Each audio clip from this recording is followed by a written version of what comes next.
Hi everyone, thanks for tuning in. Today I'm going to show you how to adjust your V-brake caliper arms when one is moving more than the other and there isn't a perfect alignment. This will often cause a rubbing of the brake pads onto the rim on one side, and obviously that imbalanced braking will also create lots of vibrations which in turn become horrible squeaks, so it's right to get them sorted.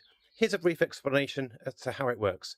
What you've got is with these arms, they are both got spring systems here, and the spring tension can be adjusted by these two screws. And in fact, as you can see, this one is further out than this one, so I think that's probably the problem anyway. What we do, quite simply, is to screw in the screw for the caliper arm that wants more tension to the spring, as in to make it more springy to pull out more easily. And then we need to remove or reduce the spring tension on the other side, so we'll be going anti-clockwise, lefty-loosey, to bring the screw out a bit. Let's give this a squeeze. Well, I'll tell you what, that's pretty much bang on. One little test you can do though is to move the caliper arms deliberately over so that it's making contact one side. Give the brake lever a squeeze and see if they recalibrate, and they do. Let's go on the other side and give it another go. Well, there we go. Quick video that is. After a bit of riding, it might be that they settle and the spring tension does actually change from one side to the other, but now you know how to do it. If the tension isn't enough on one side, you put the screw in. If the tension's too much, you bring the screw out and do the opposite on the other side. Now, I think that's probably 95% of viewers sorted with that. However, there can be another issue in where the caliper arms themselves get a bit gummed up around here. And that's the part of the video I'm going to show you now to fix. So we're going to remove this caliper arm. It's exactly the same on the other side, but with the cables and everything else involved, it's a bit hard to show everything clearly on the camera. So we're going to go for this one instead.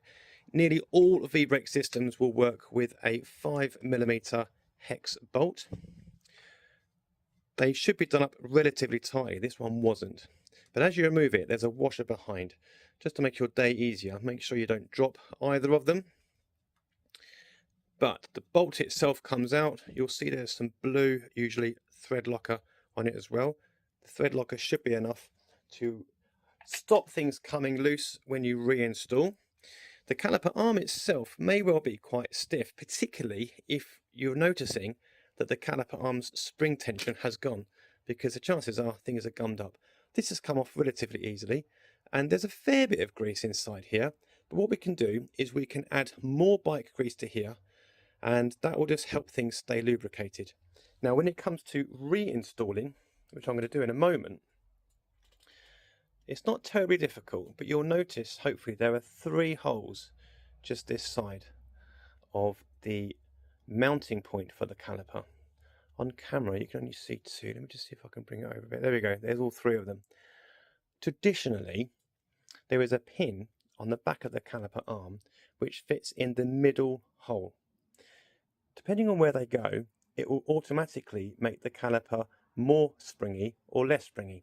So what you can do is look from the other side before you remove this, and you can see where the pin is already housed. If you've forgotten to do that, no drama, just look at the other caliper arm on the other side and it will show you which of the 3 holes the pin is on that side.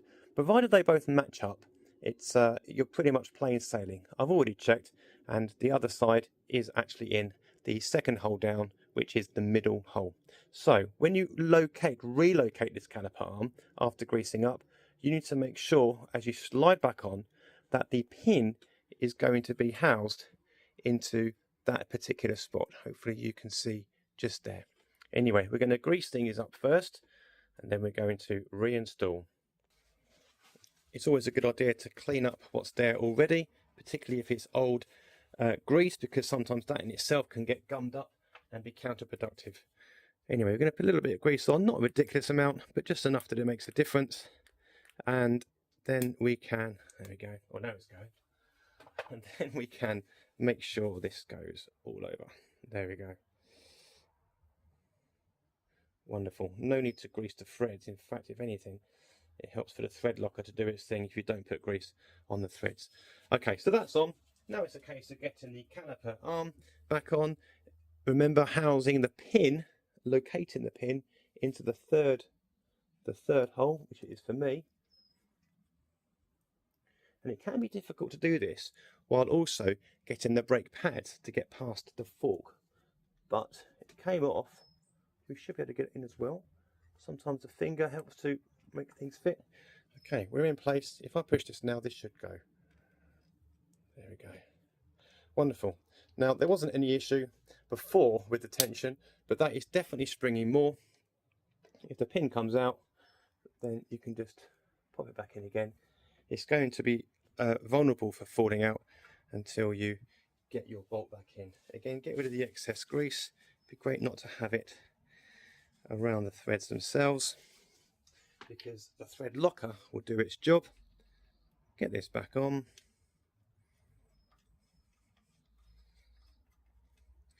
We'll do a few quick spins of the wrench without knocking the camera as much as I can. There we go. Now this needs to be fairly tight. It's done in such a way, because the washer is behind the bolt, that there's enough distance for this to be tight, but also for the caliper arm to move. And now it's a case of putting everything back on again.